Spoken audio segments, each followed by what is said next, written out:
Querido povo de Deus, eu gostaria e quero, não é gostaria, eu quero que nós compreendamos que quando no mês de agosto nós refletimos as vocações, e quando se celebra no último domingo o dia do catequista, não é que é menos importante, eu só friso isso, porque na verdade nós estamos como igreja, povo de Deus, celebrando todos os que são chamados a ser igreja, a servir, a evangelizar. No primeiro domingo, em virtude de São João Maria Vianney, o dia do Padre, depois o dia dos Pais, e vem a semana da oração da família, depois vem a Assunção de Nossa Senhora, e se celebra a vocação das religiosas, dos religiosos, e depois vem Nossa Senhora Rainha, sempre depois, e por fim, não por ser menos importante, o dia do catequista. Antigamente se celebrava, já nós falamos, o dia dos leigos, mas ficou mais forte no dia do Cristo Rei. Mas o que eu quero enfatizar e fazer uma pergunta, já de cara, de chofre: o que você tem feito para o anúncio do Evangelho? Pergunto de novo: qual tem sido a sua contribuição, o seu empenho para o anúncio do Evangelho? O Evangelho de hoje, e falando sobre vocações, falando sobre a necessidade de termos uma igreja vocacionalizada, não só para ter padres, também o grande apelo de se rezar 10 Ave Marias, para que desperte sacerdotes, porque sem sacerdote não há Eucaristia, sem Eucaristia não há sacerdote, que tenhamos religiosos, mas como eu falo, leigos comprometidos e empenhados, leigos, catequistas, pais e mães, comprometidos com a causa do Evangelho. Meus irmãos, ou é compromisso, ou nós entramos num estado onde, numa situação onde não há quem propague a palavra de Deus. O Evangelho de hoje nos começa falando que Jesus, olha o que ele fazia, e sempre nós temos que nos configurar a Jesus Cristo. Nunca esqueço, tem aquele livro Imitação de Cristo, que Santa Teresinha rezou imitação de Cristo desde os 17 anos, mas então a palavra imitação quer dizer, eu quero ser um outro Cristo, eu quero ser. Então o Evangelho diz que Jesus atravessava cidades e povoados, ensinando. Uma das obras de misericórdia não é dar bons conselhos e ensinar os que estão errados? Ora, eu já começo me perguntando, a primeira leitura, que é do profeta Isaías, Deus é muito claro: eu despertarei dentre eles mensageiros. E aqui diz por quê? Porque Deus há de despertar mensageiros? Porque eu devo mandar para lugares que não viram as obras que eu fiz em favor do meu povo. Vou repetir: Deus desperta mensageiros de várias cidades. Primeira leitura. Por quê? Porque ele diz: há muitos outros povos que não conhecem os meus feitos em relação ao meu povo. E tem mais, a primeira leitura diz mais: escolherei dentre eles alguns para serem sacerdotes e levitas. Filhos e filhas, o Senhor chama. E aqui a nossa fé é uma fé transmitida de geração em geração. Se os pais de hoje não transmitirem a fé para os filhos, vai ficar capenga. Não havendo uma transmissão, uma geração, e eu já percebo isso. Por isso, Nós não podemos terceirizar para a sociedade, nem para a igreja, e nem só para os catequistas ministros da igreja, que trabalham gratuitamente e com muito amor. Mas pais, você foi escolhido por Deus, e as crianças que estão nas suas mãos, você tem obrigação, em consciência, de transmitir a fé em Deus. Falhar com isso é falhar com a paternidade, é falhar com a maternidade.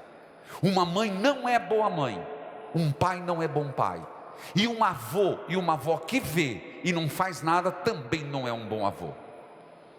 A transmissão na fé, veja, é assim. Nosso Senhor foi o primeiro. Eu sempre digo que quando nós usamos verde, é o tempo comum. Você já ouviu dizer isso? Que é Jesus ensinando o cotidiano. Jesus está indo para Jerusalém, mas Ele está ensinando. Se queremos ser cristãos, nós temos a obrigação de ensinar, de transmitir, de anunciar. Não ter medo de falar de Jesus Cristo, não ter medo de falar da Igreja Católica. Nós somos católicos. Não ter medo de falar da presença real de Jesus na Eucaristia, de ensinar a nossa e as outras gerações do amor a Nossa Senhora, da importância de ser batizado na igreja. Você vai dizer, mas isso aí, padre, o senhor está sendo comportamental. Ora, meu filho, ora. Se nós vamos perdendo esses elementos, se não batiza uma criança, se não põe para fazer uma catequese, se não entende o rito da iniciação cristã para receber a Eucaristia, enquanto os teus filhos lhes são obedientes, depois eles se rebelam e vão dizer o quê? Da minha mãe, do meu pai, não aprendi nada. É isso que você quer deixar como legado? Catequistas e catequistas no berço. Filhos queridos, Jesus ensinava, Jesus pregava. Depois, alguém lhe pergunta: Senhor, é verdade que são poucos os que vão se salvar? Você já se perguntou isso, né? Eu já. Jesus diz sim ou não? Nenhum nem outro. Ele não fala se são muitos, nem fala que são poucos, mas Ele joga para mim e para você: façam todo o possível. Você entende o que está dizendo aqui? Repito, às vezes nós queremos e achamos que podemos servir depois de nós estarmos num estado elevado de santidade. Meus irmãos, não é isso não. Cada um de nós, nesse cair, nesse tropeçar, nesse levantar, segurando nas mãos de nosso Senhor, segurar no apelo de Nossa Senhora, somos chamados a servir, e não podemos nos acovardar, não podemos nos esconder nos nossos defeitos. Não é que Deus passa a mão, está tudo bem, mas os nossos defeitos vão sendo corrigidos aos poucos. Então ninguém se esconda se vitimizando. E aqui, meus irmãos, eu tenho falado, tem muita gente que está me acompanhando pela televisão agora, que tem uma posição boa de vida, que tem funcionário dentro de casa, que lava, passa, é verdade, mas que se for para dizer, eu vou dar uma tarde para ajudar, para ser um voluntário num hospital, para ser uma catequista, para trabalhar numa liturgia, não vem. Enquanto que tem muitas, que trabalham a semana inteira fora, muitas pessoas que não sabem ler direito, que têm dificuldade de falar, que tem que fazer comida para vir de manhã na missa, tem que deixar tudo meio arrumado. Estou mentindo? Porque termina a missa, tem que chegar em casa e fazer almoço para a família inteira. mas são pessoas disponíveis. Então não venha me falar de posição social, eu estou falando de disponibilidade. Estou falando de quem entende que às vezes é sacrificar de, às vezes está com a perna doendo, às vezes está com não tem nem máquina para lavar, mas tem lá uma trouxa assim de roupa para lavar, mas vai visitar um doente, vai atender uma família, vai fazer uma obra de caridade, vai fazer um bazar beneficente, vai lá fritar pastel que chega as bolhas de óleo quente na mão, e você vai dizer: o que é isso? Disponibilidade, doçura no coração, consciência de servir a Deus. Eu pergunto, alguém vai dizer: mas eu sou um profissional, por que você não disponibiliza os dons que Deus te deu para fazer o bem? Se você é um dentista, quantos você atende que não tem dinheiro? Se você é um advogado, quantos você advoga que não pode te pagar? Você é um médico, quantas cirurgias você faz para uma pessoa que não pode? Ah, meu filho, será que ninguém é tão pobre que não tenha nada a oferecer, mas ninguém é tão rico que não tenha nada a ofertar?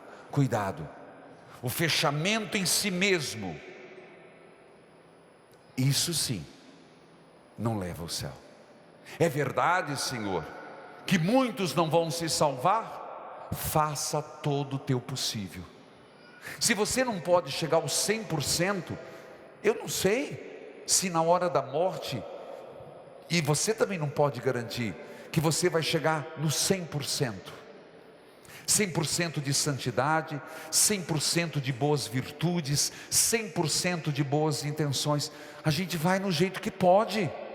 Aquilo, nunca esqueça de São Pedro: Jesus, tu sabes tudo, tu sabes que eu te amo. Eu fico impressionado com essa frase.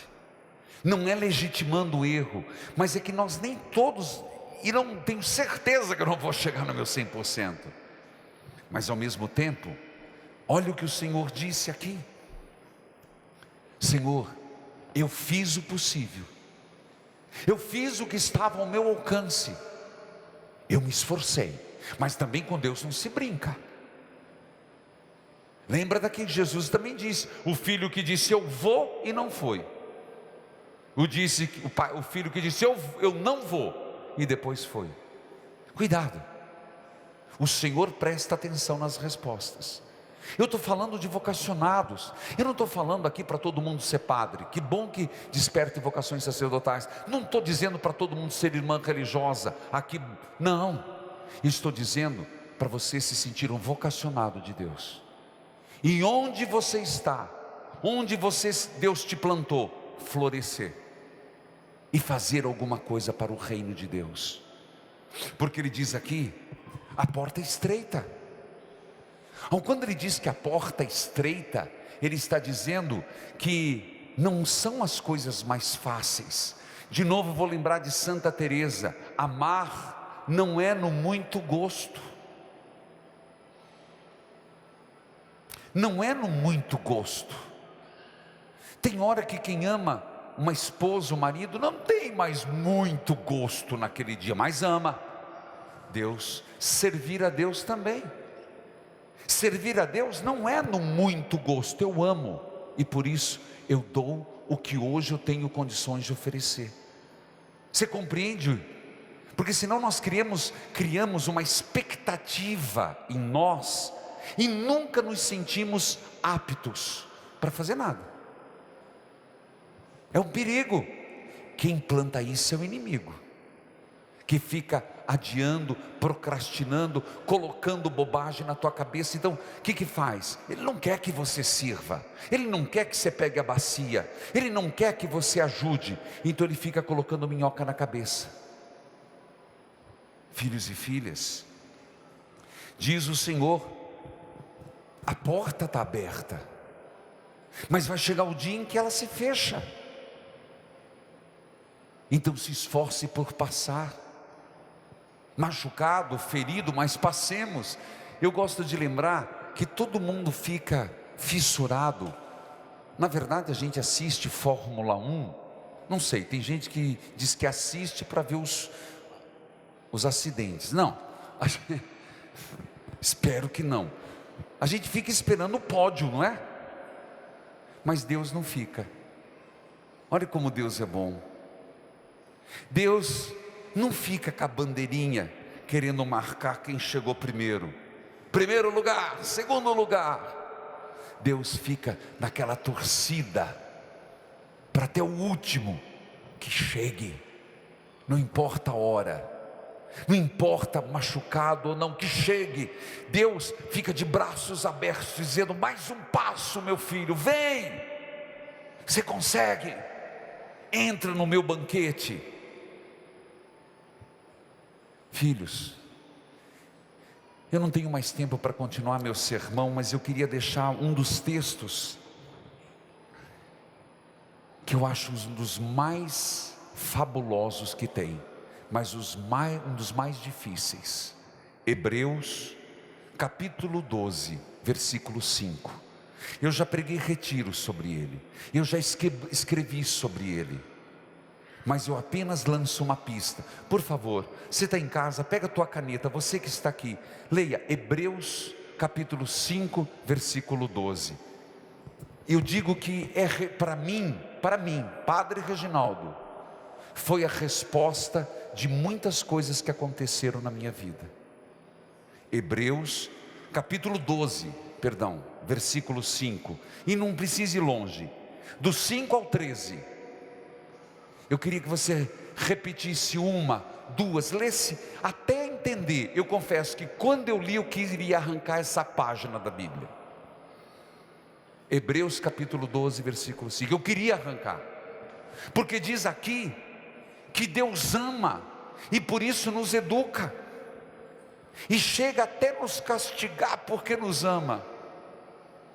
Qual pai que, querendo o bem do seu filho, às vezes não diz assim: vai de castigo, você vai ficar de castigo, porque você atravessou a rua sem olhar para os lados? Quem é pai e mãe aqui? Levante a mão. Você faria isso para o teu filho? Faria, não faria? Se você vê que teu filho e tua filha faz algo que coloca em risco aquele toquinho de jeito que você ama, você é capaz, vai ficar de castigo até você obedecer. Não é que você quer colocar de castigo, é porque você ama tanto aquela criança, você ama tanto aquele filho, que você quer preservar. E o único jeito de entender é dando privações. Então às vezes Deus me priva de certas coisas para me educar. Não posso continuar, a equipe lateral aqui está desesperada, mas por favor, Hebreus capítulo 12, do versículo 5 a 13. Eu digo da minha vida espiritual, esse texto me ajudou muito, aconselho-os a fazer. Mas por fim, e uma última palavra, Deus conta com o seu sim. Amém. Amém.